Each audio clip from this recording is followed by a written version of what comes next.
Hello here, and welcome again to another edition of the Husker Online Show. Sean Callahan, Steve Sipple, Robin Washa. We're back from Minneapolis, and we're going to go to Boulder here later this week. But we've got two great shows here on the Husker Online channel in Lincoln this week. Obviously, starting with our Husker Online show, then later in the week, headlines. And once again, we'll have our post-game show from Boulder at a much more reasonable hour, Steve Sipple and Robin Washa, with the 11 a.m. Central Time kickoff. But here we are, guys. Nebraska has somehow found its way into one of the biggest games of the week in college football. I hesitate to say the biggest because Alabama's playing Texas this week. But it's pretty big. It's a very notable game. It's the premier matchup on Fox. It's an 11 a.m. game. Colorado goes out week one and not only looks impressive, they win on the road straight up as a 24-point underdog at TCU, who beat Michigan in the college football playoff a year ago and lost to Georgia in the championship. And I think all of us had the same reaction, like, whoa. But, Colorado was such a hard team to read with all these new players, all these new coaches, and they came out and they put together about as good of a week one performance as anybody could have scripted.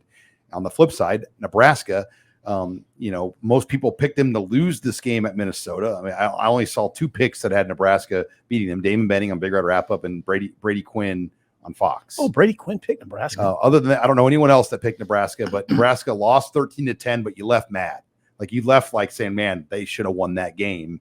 Even though it was kind of one most people for sure predicted Nebraska to lose, but after you watched it, you're like, yeah, Nebraska should have won for sure. 5 minutes to go. Come on, you're up 10-3. You have the ball near midfield. I mean, that's when Anthony Grant fumbled. Yeah, he definitely should have won. That's why it was so frustrating. You got to win that. You got to close that out. It shouldn't even have been that hard to close it out. So, yeah, that's frustrating. And as far as Colorado goes, I watched that game in amazement. And I don't want to go overboard because people, I think, are already tired of the Colorado talk. I'll just say this. They were clean. That's what I was surprised by. They had 6 penalties for 35 yards, 1 turnover. I expected sloppy with the nature of their roster turnover. So, I don't know, prime Deion Sanders teams, a lot of guys told me they're going to be tough. They will be disciplined. Forget all that glitz. His teams will be tough, well-coached, disciplined team, and I saw that. So the offense for Colorado couldn't have looked better for Colorado. Right. Yeah, I mean, 45 points, school record, total yards. Shedeur Sanders was almost perfect in that game. They had playmakers on the outside. Their scheme was really good. They just ran these crossing routes that TCU just either couldn't or refused to adjust to, and they were open all day long, and they just picked them apart for 4 quarters. My thing is, the other side of the ball wasn't very good. Right. Now, maybe you chalk that up to being a typical Big 12, Pac-12 type of game, but, man, they gave up 42 points, well over 500 yards, needed 2 red zone interceptions to win by 3. Now, I get they were heavy underdogs in that game. And so for them to do what they did, you can say it's nothing short of impressive. But they're not like a perfect team. They got big flaws on that side of the ball. And if you're Nebraska, you knew that you played well enough defensively to beat Minnesota. You played well enough on special teams to beat Minnesota on the road. The offense just needed to do anything more than what it did. And they're sitting here at 1-0. And all of a sudden, you're looking at this game a whole lot differently. So you look at this matchup. There's one thing Nebraska needs to do. Take care of the football and run the football. And if they play like they did in the other 2 elements, I think they're going to have a lot better chance than people are giving them credit for. Nebraska's got to go into this game, guys, as a Big Ten bully. They've got to come in with tight ends, fullbacks, and just say, we're going to be Minnesota. And we're just going to muck this thing up and make it an alley fight. Colorado wants to make this a 7-on-7 game. Yeah. They want to make it don't get into glamour and glitz. Yeah, don't get into reality TV show, fun football game. Nebraska's got to go in there and say, no. We're going to show you how we play in the Big Ten, and it's going to be we're going to control the pace and the tempo of this game. They got to get first downs though, and they've got to get Gabe Urban going this week, and Jeff Sims has got to be better. But there's so many things about Nebraska's offense. I mean, guys, they scored 10 points. Yeah, and 7 on a busted fluke play. I mean, on a nearly busted fluke play. I don't know if fluke's the right way to put it. It ended up being fluky. Yeah. It could have been a lot worse. Yeah. It was a trick play that went awry and then didn't go awry. And you know what? Sims made a nice throw on the run, a little bit on moving to his left. Sean, I get where you're coming from, but I mean, they got to lean on a unit then, an offensive line that hasn't been particularly reliable for the last, I don't know, how many years are we talking about now? So all of a sudden, is that going to work? I mean, are you just going to, you're just going to look at that unit and say, all right, this game's on you. It's not like they've pulled through in that situation for some years. Now, maybe they can do it. Colorado's not great up front, obviously, but now, I mean, I hate to defend Colorado here, but TCU averaged 7 yards a carry in a hurry-up type offense too. Now, what's Colorado going to be like when they're able to set, when they can set their feet and say, okay, all right, bring it at us. Now we have a chance to set our feet. What will that look like? I don't know. Colorado missed 10 tackles in that game on defense. Mm-hmm. Yeah, and the thing again, TCU's moving fast. Thing too is you got to look at the other side of the ball too. Well, Colorado's going to try to go fast, and they're going to run as many plays as they possibly can. When you're not scoring 45 points, that puts your defense in a really hard spot. Nebraska fans watched 5 years of that with what Scott Frost was doing. True. And so that's the counterpart of it is if the defense plays at the level they did a week ago, I think they're going to have a chance to at least set their offense up for favorable positions to where that Colorado defense is going to get tired in a hurry. And you know what? They're a bunch of dudes. They're not a bunch of Colorado natives up there. So the altitude is going to be an issue for them too. Right. So like Nebraska has a clear game plan where they need ball control. Yes. And so it's not just lining up and running the ball and being physical. No more false starts at the goal line. No more throwing the ball to the other team. Oh, no more burning timeouts early in the second quarter because you can't get your guys, your personnel on the field. Like that type of the operation and the self-inflicted mistakes need to be significantly better to win a game like this, especially in what that atmosphere is going to be like. Is this the kind of game where if you win the toss, if you're Matt Rule, do you want the ball or do you defer?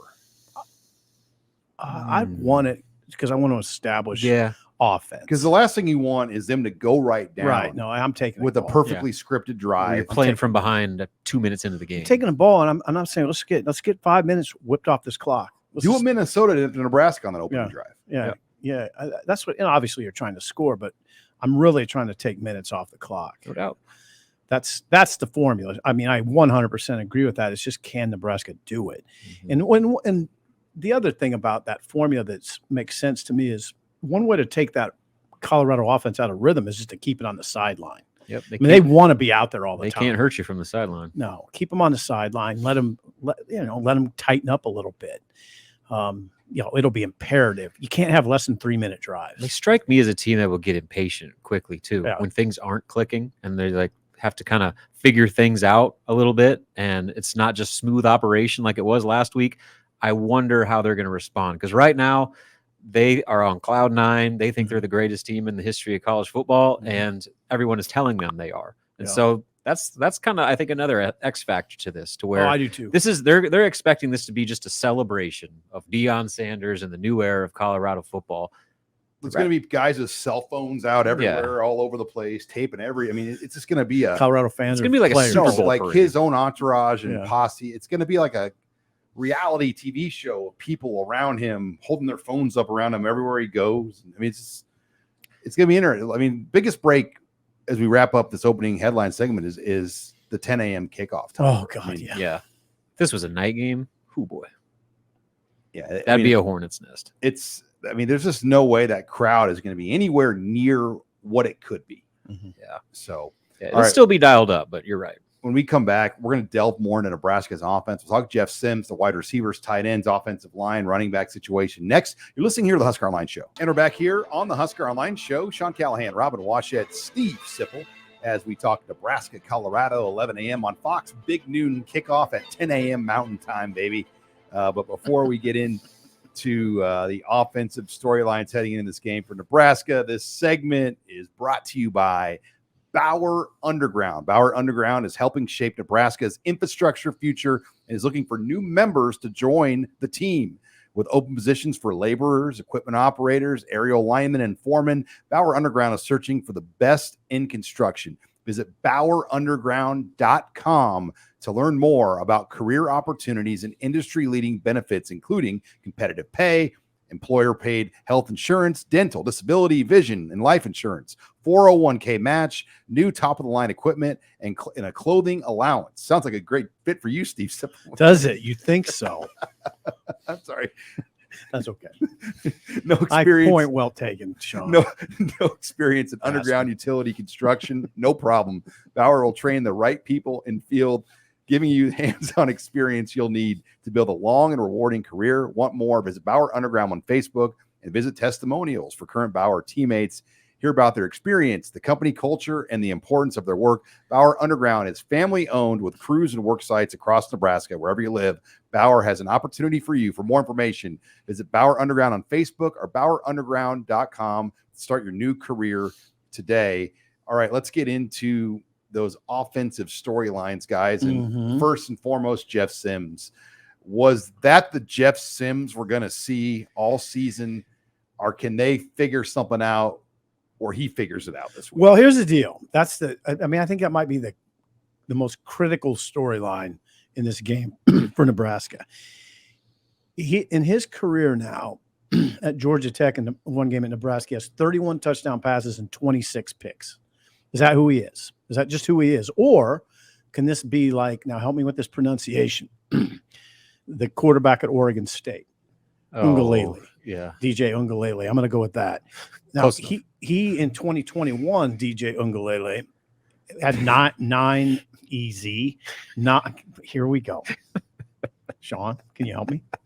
I don't know the name. Do you know who I'm talking about? No. The Clemson quarterback's Going to leave you out there. The starter in 2021 threw 9 touchdown passes and 10 picks. He played himself out of the job. Went to Oregon State. He's tearing it up. Now, he proved he improved his game. He evolved. Is Sims, I mean, you can't just go off one game, but 2 you might be able to go off of.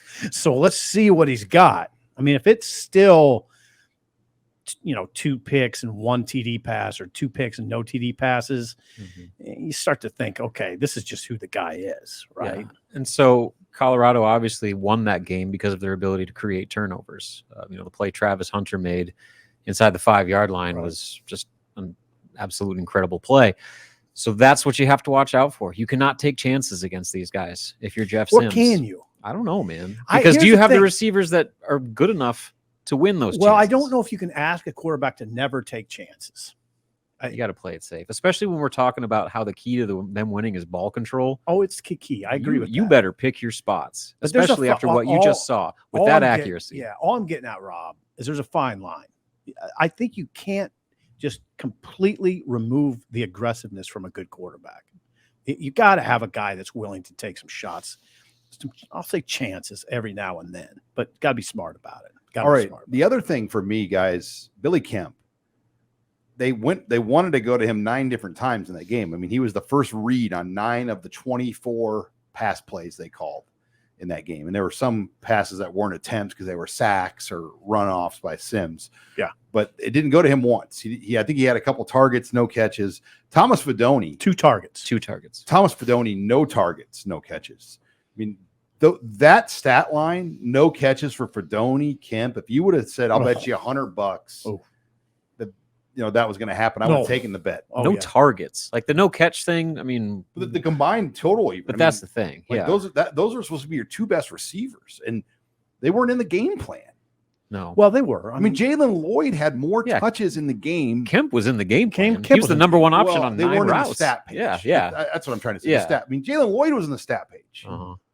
Yeah, no doubt. And let's look when they talk about forcing the issue. You can make the case that Sims forced that ball to Sims when Sims forced that ball to Kemp, and it was an overthrow and it was an interception. And then, Fedoni being a non-factor, especially with their red zone struggles, where you're going to Nate Borkacher more than you are Thomas Fedoni. Right. Is that intentional, or is that Fedoni not being able to get open, or is that Sims not finding him when he is on the field? Well, he got bumped in the end zone. Like Matt Rule made that comment that they wanted to go to him in the end zone. The Fedoni got bumped, and it was supposed to be him, and he got hands on him or roughed up a little bit, so he didn't get open. So that's another element to this Sims discussion about, it is a lot on him. And some of the decisions he made with the football were really bad. But at the same time, look at what he's throwing to right now.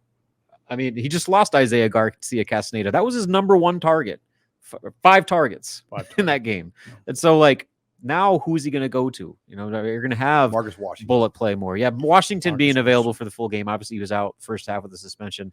He made it an immediate difference when he was out there. Caught 3 of his 4 targets in the second half. I think Sean's right. I think he's your number one target. Jalen Lloyd and Malachi Coleman are fast athletes, but they're kids. Like, you just, how much can you put on those guys? Well, think about what you're putting them on, especially in that stage. And you're putting this on them, Boulder. I mean, this is man's time. I mean, it's not going to be 22,000 fans, you know, half asleep. It's going to be revved up, and it is a heated rivalry. The world's watching this game. And think about it. By the way, think about what the TV ratings are going to be for this. Through the roof. Yeah, crazy. We'll have to do a story on it. That's how big they're going to be. I mean, it'll be one of the I'm not going to make any predictions, but it'll be a gigantic TV Well, just think about Fox. They went all in. Like, they took Deion Sanders' his first game, big noon kickoff, and they're like, we're going to take the second one too. They rolled the dice and won. And they won big. They won big. They did. But, you know, it was a Pac-12. Now and the week before was a Big 12. So they took advantage of it because there weren't just a lot of Pac-12 opportunities like this for them. And I think ABC got Wisconsin at Washington State. That was the other Pac-12 pick. So they hit a home run. I mean, there's going to be as many people watching this Nebraska game as we've seen in a while. It'll be gigantic. Now back to the offense. What do you do with Anthony Grant? You know, now they're going to lean hard on number 22, Gabe Ervin, for sure. You got to lean harder on him. He only had 7 carries. They never do. He had 7 carries. He had 7 carries in that game. Now, Nebraska only ran 59 plays. Right. So he'll get more carries for sure. I bet he'll be in the 15 range in this game. Starting on the 1-yard line on the opening possession kind of threw off the whole book. It did. Yeah, where they had to go to that QB run game right out of the gate. It did throw it off. They didn't get going until their 3rd series. They didn't really settle in. I mean, they basically only got 3/4 of possessions. Right. So that threw off those sorts of numbers. Now, are you putting Grant in late in this game?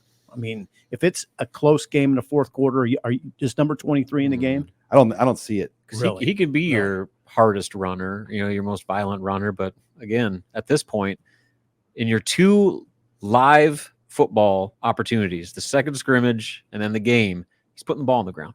And he's putting the ball on the ground in critical times. Yeah. And it sounds, I mean, as if it was the position coach's call to have EJ Barthel.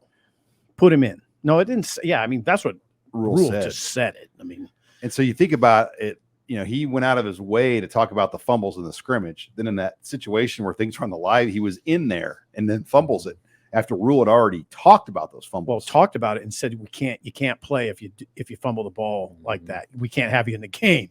Well, there he was. And he comes right back in. Yeah, there he was. So your guys are probably it's such a hard discussion because I have a lot of confidence in Grant, but I think you're right. I don't know if you can have him in late. Mentally, where's he at too? Yeah. And at this point, like, what do you think the balance is with Jeff Sims as a runner? We just talked about all these concerns. I got an answer for you. With his passing. We know what he can do running. He's your best runner right now. Run him. That's what I say. You can't listen. You go 0-2. You got to win 6 of your last 10 to get to a bowl game. Now, this is going to be unpopular, I think. But if I'm just running him. I'm not putting big restrictions. You're Jamal Lord 0-2. Kind of. I mean, I've talked to coaches about this though since the Minnesota game, and there's smart coaches that say you can't. You just got to run him. I mean, he's 6'4", 225 pounds. Like, he's not some frail little quarterback. And Casey Thompson wasn't built to run like that. Yeah. Let him roll. Jeff's built. I'd let him roll. I would. You need all the weapons you can muster. All right. When we come back, we're going to talk defensive storylines. How will the Black Shirts match up this week in Boulder? Wait on that next. You're listening here to the Husker Online Show. And we're back here on the Husker Online Show. Sean Callahan, Steve Sipple, Robin Washett. We're going to talk Nebraska defensive storylines here heading out to Boulder. But before we get to that, this segment, the show, is sponsored by CHI Health. Having a primary care provider is important. It's important to have a regular doctor you go and see. In fact, I use one at CHI on 40th and Yankee Hill Road. Go in there and see Dr. Johnson, and I've got a great relationship with him. And, you know, it helps you stay on top of all the things that matter Get all your different shots you need, all the different checkups you need to get done. That new facility on 40th and Yankee Hill, phenomenal place. You can get x-rays done there, all sorts of other services offered. They have a pharmacy on site. Probably my favorite thing, though, is the priority care. Any day, 7 days a week from 8 a.m. to 8 p.m., you can just walk right in, be seen. So if you're not feeling good on a Sunday night, go in there, get seen before work. That way you're ready to go to work Monday morning, and it's bailed me out a few times over the years. So CHI Health, proud sponsor here of the Husker Online show. Check out their facility on 40th and Yankee Hill Road. All right, guys, let's get into the defensive storylines for Nebraska. And I think the biggest thing is, can Nebraska tackle in space and play with the physical chip that we saw last week? I think they can. And I think what Colorado showed at TCU is honestly the best case scenario. I mean, Nebraska is locked in. I mean, they know. I mean, it's like they're getting off in a war zone, and they know that they're going at a really, really good opponent. 100. I mean, there's benefits to seeing Colorado and understanding, okay, this is a game. I think TCU probably took them a little lightly. Sonny Dykes said that Colorado's effort was better, that there was more want to from Colorado. TCU tackled badly. That was a bad TCU tackling game. It was. Sonny Dykes called out his players for it. And Nebraska, Sean's exactly right. They have to tackle in space. I'm not saying they have to go sack Shedeur Sanders 7 times. You won't. But they got to get some pressure. You got to win some one-on-one battles up front. And you got to make sure, by the way, that little Hankerson doesn't get going. They're running back. And, I think they put Dylan Edwards back there. They put Dylan Edwards back there, too. How about that kid? Yeah. Yeah, I'm not sure who – I don't know. I'd have to look at it. But you can't let them get going on the ground. There's a lot to that. There's a lot to the defensive conversation. It's going to look a lot different than Minnesota. And I also think, too, though, with the can't let them get going on the ground, I think you kind of maybe want to get them out of their element a little bit. They threw the ball all over the field. So maybe try to make them run it. Make them shorten the game. Make them put together a methodical drive. It always scares me to say, let them run it. Well, not let them run it, but don't overcommit. Right. Because they got playmakers all over the field, and they got a scheme that gets them open, and a quarterback that finds them. You're listening here to the Husker Online show. It's interesting. Nebraska's had some players on the roster that have played against Colorado before. Quentin Newsom was at that game in 2019. You're Ethan Piper this week. Yeah. On the flip side, I'm just going to guess, but do you think there's any players on this Colorado roster that were even in the stadium for that 2019 game? No. They have 3 returning starters. I don't know exactly who they are. 2019? It would require you to be a 5th-year player on a 6-year COVID clock, which there's a chance, but probably not, though. I would be stunned. But it's this kind of crazy, the tale of these two programs. And it is. And what Deion Sanders has pulled off with putting this offense together, like, it's not like something everybody could do. I mean, I think so many critics and skeptics of that people expected it to be unorganized, sloppy, just mistakes being made. You give Sean Lewis a lot of credit. You give the staff a lot of credit. Sean Lewis is the offensive coordinator, came from Kent State. And the scheme makes a lot of sense in altitude because they're moving fast. But they weren't in altitude in Fort Worth, and it looked great. But I would emphasize it was clean. I mean, they looked right away in the first quarter. That's what struck me. Like, wow, it does look organized. They're not jumping. They don't look sloppy. And then I thought, okay, maybe they just had a good first quarter. Continued. Just kept going. Continued. Their offensive line coach, Bill O'Boyle, was the longtime Shattern State head coach, offensive coordinator. He was at Shattern State from 94 to 2011. He was Danny Woodhead's coach. I'll be damned. And he's a good coach. I mean, you always hear, they hired, that's the other thing that he's not getting as much credit for. They hired a good staff there. Oh, they did. Tim Brewster's the tight ends coach. Yeah, it's pretty good. It's pretty good. He's been around. That's not to compare tight end coach hires, but Tim Brewster recruited Vince Young to Texas. Yeah. There you go. And he was the Say head no more. He was the head coach of Minnesota. Say no more. But to your Sean. point with the way that they've handled their roster, you're right. There's very few people in football that could recruit at the level that Deion Sanders is because of who he is and what he's accomplished and the respect that that name carries, especially with the players and the types of players that he's recruiting. I mean, there's a direct connection where all of a sudden Colorado became a destination for guys that otherwise would not have Wouldn't even considered consider that school Right. whatsoever. And so any other coach is going to have a real hard time following that blueprint because, I mean, you got to have connections and you've got to have a presence to where when you walk into a living room, kids from all over the country are going to listen regardless of where you're coaching. Can 99% of people even name the previous 2 Colorado head coaches? One of Carl Michigan Durrell, State. Carl Durrell and Mel Tucker and then McIntyre. or McIntyre, Mel Tucker. Yeah. I mean, but like I said, I mean, most people can't even name those. No. And now I think, have we reached our threshold of Deion praise now? Should we back off? It gets people get mad about it. I know Well, they do. the point is about what their plan of how you compare it to what Matt Rule is doing. That's what I think makes it such a intriguing matchup is you have the long-term traditional build and then you have the immediate quick fix. And so what is going to be more sustainable? Here's the thing though. I wonder if Prime would have done this if they were coming off of a 5-7 season. Would he? Yes. You think so? Yes. Now they lost last year by an average of 29.2 points. I just wonder if he looked at it and said, I can't win with these guys. What if he had guys he thought he could win with? Would he have come to Nebraska and blown it up? See, I don't know because you could go to Nebraska and look, I have some pretty good players here.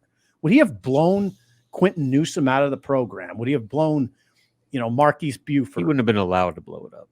Yeah, you don't come to Nebraska and do that sort of thing. You can go to a place like Colorado where they have nothing to hang their hat on, and then you can do that sort of stuff. They needed that. They needed him to make it right. Deion Sanders' football team, not the University of Colorado. I think this is the perfect market for his style too. It's kind of a pro sports market. It's a bigger city. Metro. I mean, it's just got some swag to it. Like if he was at Mississippi State or like Texas Tech, I don't know if it would work as well. But I just think the whole picture of where it's at, and there's a little bit of history to Colorado football too. At least you got Eric Bieniemy in the NFL as an offensive coordinator. I mean, there's a history to their program. For sure. I just wonder if it's just purely situational. If he went in there and said, this program is awful. How do you lose by 29 points a game? That's by far the worst, by 10 points. He just look at it and say, I can't do it with these guys. He's pretty smart. He's proven to be pretty sugarcoat smart. it either. No, he didn't. I mean, he comes in the first meeting and just says, and I bring my own luggage. Yeah. See, I just wonder if it's situational. That's what I wonder. If this would, I don't know that this would be his formula everywhere. Just blow at everything. Like if he took over Florida State. Right. So I think it was large. I don't know if you want to do what he did. It's really hard to do. And I do think Deion Sanders is sort of a traditional football guy. I mean, that's the way his teams play. I mean, just look at his teams, the way they play. I watched Jackson State 2 games. They weren't freaky. They were a tough football team. I mean, it wasn't gimmicky football. Was Colorado tough on defense on Saturday? Well, I mean, yes. They didn't win that game. They got some stops late. I would say this. They got some stops late. When Klatt was saying TCU just needs to run the ball. And what they do? They threw the stopped ball. Them. Well, they threw the ball. On that final drive, they threw the ball on every play. No, TCU ran on first down twice. They didn't get first. They didn't get anything. All right. That defense isn't tough. All right. It's not a very good defense. When we come back, we're going to take questions in the mailbag. Abby Barmore will join us. You're listening here to the Husker Online Show. And we're back here on the Husker Online Show. Sean Callahan, Steve Sipple, Robin Wash, and Abby Barmore joining us here for the mailbag. But before we get to that, this show and segment brought to you by BetterHelp. Do you ever find that you're just trying to fall asleep, your brain suddenly won't stop talking? Do your thoughts start racing right before bed or at inopportune moments? It turns out one great way to make those racing thoughts go away is to talk it through. Therapy gives you a place to do that. So if you can get out of your negative thought cycles and find some mental and emotional peace, it's a stressful time of the year for everybody. You're just trying to move life around with kids in school and activities and just all the daily juggles of life. Therapy empowers you to be the best version of yourself, something most of us are trying to achieve. If you're thinking about starting therapy, Give BetterHelp a try. It's entirely online. It's designed to be convenient, flexible, and suited to your schedule. Just fill out a brief questionnaire to get matched with a licensed therapist and switch therapists at any time for no additional charge.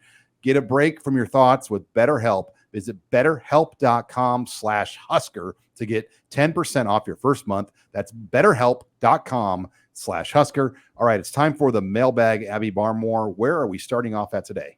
Okay, here we go. Colorado AD Rick George said in the Denver Post that he is very open to having a home-and-home series with Nebraska in the future. What are your thoughts on this possibility? I'm going to say do it. I look at who Nebraska's got lined up for the future, and they got Tennessee down the road. They got Arizona down the road. They got Oklahoma State down the road. Do any of those, other than maybe Tennessee, do more for you than Colorado, Nebraska? And maybe it's not every year. Maybe you do 4 out of 6 with Colorado. Yeah. So my one concern with that would be, how long is this brand of Colorado going to be there? Like, what if they win? How long is Deion there for the long haul? And what kind of Colorado team are you actually getting in 2033 or whatever? You're getting Nebraska's money every other year coming into your state. We know that. Right. I'm saying from Nebraska's, like from a football standpoint. Like, I mean, the series geographically makes sense, traditionally, historically, all that stuff. Yeah, I'm all for it. I just don't know if, like, we're talking about this being a nationally watched game. Will that be the case 5 years from now? On the other hand, do you want to face Colorado hitting on all cylinders all the time? It's still Colorado. It's still the fan base is getting together. It's still a lot of memories.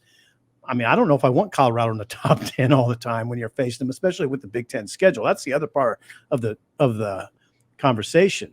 The way the Big Ten's gone now, you get no breaks. It could be 10 conference games soon. Right. So do you want real tough non-conference games? Mm-hmm. No. The answer is no. But Colorado, I mean, I'd say yes to that because of the rivalry and how good it feels. I mean, listen, I mean, I get it. There's hatred. Colorado, it's amazing that when I talk to Colorado people, how much they toss around the H word. They hate Nebraska. Mm-hmm. I don't always feel like it's reciprocal, but they definitely hate Nebraska. Yeah. There's no question. It is, but probably not to that degree. Right. All right, Abby, what do you got next? Okay. What does Sims in particular need to do in order for Nebraska to beat Colorado? Obviously, limit the turnovers, but what else? Make the right reads. Get the ball downfield. Capitalize in the red zone. There you go. You know, I mean, finish drives. There you go. He was 3 of 9 on throws that traveled 10 yards or further with 3 picks, period. And a lot of that, as we mentioned, is on the receivers too. Guys got to get open and they got to make plays on the ball. Thanks for saying But that. when they are open, the ball has to get to them and Sims has to find them. Next. Who are those receivers that Sims is going to rely on, especially with Isaiah Garcia Castaneda out? Willie Kemp, Washington. and then Washington. I mean, those two, Washington. and Bullock. I mean, I feel like they've got 3, and then you kind of have to work the freshman kids in. Mm-hmm. Yeah, then Lloyd and Coleman are going to play. They have to. Ty Hahn might get on the field. Yep. I think Marius Washington becomes your number 1 option. No brainer. Yeah. I don't know about no brainer because Kemp they brought here to be a focal point of the offense.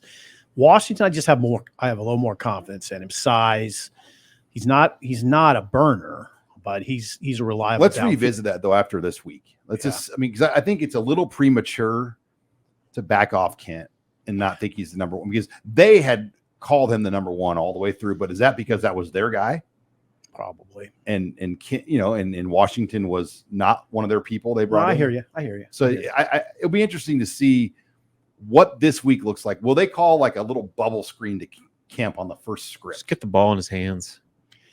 Yeah. Well, I don't know what that'll look like. This is a good secondary you're facing. I mean, if he's matched on Travis Hunter, he's just going to run away from him. No, Travis Hunter, by the way, if you're not familiar, was a 5-star. Right. He was the number 1 player in the country. Right. I mean, and if he is your defined number, I don't know how they'll match up. But if it's Hunter on Kemp, I'm going away from Kemp's Kemp. a slot receiver, and Hunter's probably, you would think, going to be on the boundary. Perhaps. All right, next question. What is the single most important thing Nebraska needs to do in order to beat the Buffs? Slow What it down. Sean I mean, said. I just Yeah. play bully ball. Yeah.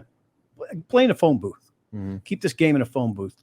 Make it a game of 3rd and 2s where you just ram it at them and you get them and you keep gotta get 'em. chewing the clock. Yeah. And that's what Minnesota does. And it worked for them. And Nebraska took Minnesota out of it. That's probably the most frustrating thing about last week's game. Yeah. Nebraska made Minnesota throw the ball 44 times, the most throws since 2015. And how much in the second half? 35. 35. Which was on a pace that was greater than Tim Rattay's all-time record of 68 throws against Nebraska. Think about that. Oh, I do. Nebraska took Minnesota out of its game. I mean, they really did. Tony White had PJ Fleck's offense out of sorts. All right. Yep. And you know what? They ended up doing it. They couldn't stay out of their own way. So I'm going to just encompass everything. Stop with the costly penalties. Take care of the football. Don't be your own worst enemy, especially in this type of setting. All right, next one. Where does Colorado's speed rank amongst Big Ten teams? Ooh, that's a good question. It's up there. Hard pressed to think they're faster than Ohio State. No, yeah. And I mean, Michigan's got to be up there too. Michigan on the perimeter is not that great. They're a big bruising team. They didn't run the ball particularly well against East Carolina. But no, they don't, Sean, they're not like Ohio State. Ohio State is loaded up with receivers. Now, after that, I just don't know about Penn State's personnel. I don't know enough about it. I mean, that's the three teams you go to right away, though, right? Three best teams. Colorado feels like they have like 3 Trey Palmers. Yeah. I mean, that's kind of like feels God like dang, think about that feels for a like second. That's trouble. And they're going to go. Trouble. They're going to do 10 deep shots. Yeah. Yeah. They're going to stretch the field. Mark Whipple should just go. I mean, he would be a perfect fit at Colorado, wouldn't he? They got a better one. Yeah, they got a guy half his age. So, wow, ageism. I'm in trouble. HR, call him. Just went there, didn't you? Yeah, I can go there with Whipple because I'm actually younger than him, which is strange. All right, 2 more, Abby. Okay, outside of Sims, who needs to have a great game on the offense to beat Colorado? Gabe Urban. 22, yeah. Because I think they've kind of established that it's going to be his game. I mean, Anthony Grant will probably get an opportunity, but I think Gabe 22. Urban's going to get plenty before he does. 22. I'm going to go Turner Corcoran. Ooh. Just because he's kind of the representative of the offensive line. And you look at their pass protection struggles, he was right there. Better question. Could we see Teddy Prohaska at all play in this game? Yeah, we're going to have to check in with Rule on that at the end of the week. Because he traveled, he suited up, went through warm-ups at Minnesota, didn't play. They wouldn't have brought him if he wasn't close. Rule did not mention him yesterday. He also wasn't asked about it. That's our fault. No, but he did mention Henrich. And Jamari Butler. And Jamari Butler is questionable. He didn't. Yeah, that was probably intentional. He didn't mention Teddy. I bet we see Teddy. Final question. So if that's the case, Teddy Prohaska. Okay, our last one. Which fan base has the most hostile fans in your experience?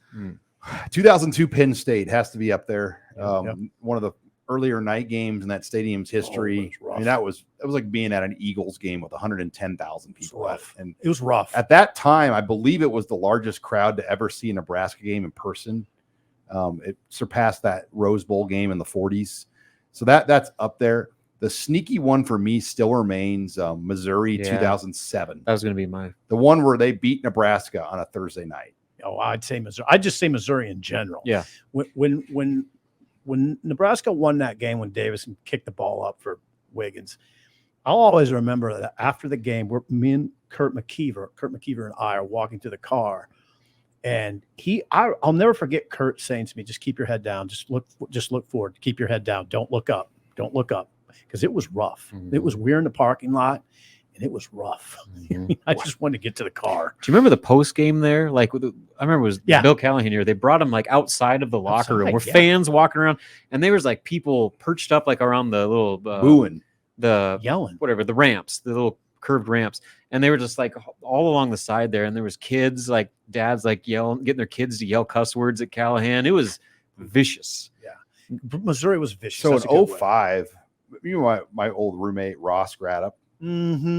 His he was at the game in the stands. We traveled together, but he was in the stands at Missouri, and some kids took an older woman's purse and ran off with it. Great. And Ross, a pretty built guy, athletic guy, he ran the guy down and like hog tied him down and got the purse back. Really. Huskers. See, that stuff happens at Missouri. I mean, I was like, first of all, what would a drunk college kid be taking a purse from a Nebraska? You just named it drunk college kid. Beer money. So that we'd be remiss light not of to it say either. Colorado too. I mean, the horror stories from those games too. Oh God. Well, I mean, the 2019 guys. bags of urine and all that sort of stuff. Like, 219 was rugged. It's rugged. There's the hatred is genuine. It's genuine. That game turned around the tenure of Frost in Nebraska. They were up 17 points as a top 25 ranked Nebraska team, and they went in there and peed down their leg in the second half, blew it. They get a freaking delay of game to start the second half. They got the ball to start the second half. Still pissed up 17-0. Sean, because Nebraska fans it's over. literally would have marched down Boulder like troops in Paris. We have to move planting their flag. And that's been the Champs-Élysées. And then instead we go back to the hotel and everyone had to change their clothes because they were so nervous to wear the Nebraska gear out. Yeah, they weren't allowing Nebraska. Some bars in Boulder were not allowing Nebraska fans into their bars. Yeah, there was people that were wanting to meet up with us, and they had Husker gear on, and they said, "We can't get in. They're not letting us in." So it's hard to top that. Missouri's as close as I could come. It's as close as I can. I mean, like the on-field experience, just for me, it's Missouri. Seeing that sort of stuff, seeing the punch, Kellen Houston. What a punch that knocking was. the guy out. What a Travis Justice got the legendary shot on that post. They played it over and over on CNN. I'll never forget it because every time I saw it, I was like, that dude can punch. He threw a chop right hand. Yeah. And that guy made a lot of money. Kept the elbow tight. Yeah, kept the elbow tight. Boom. Dropped him. God, that was beautiful. All right.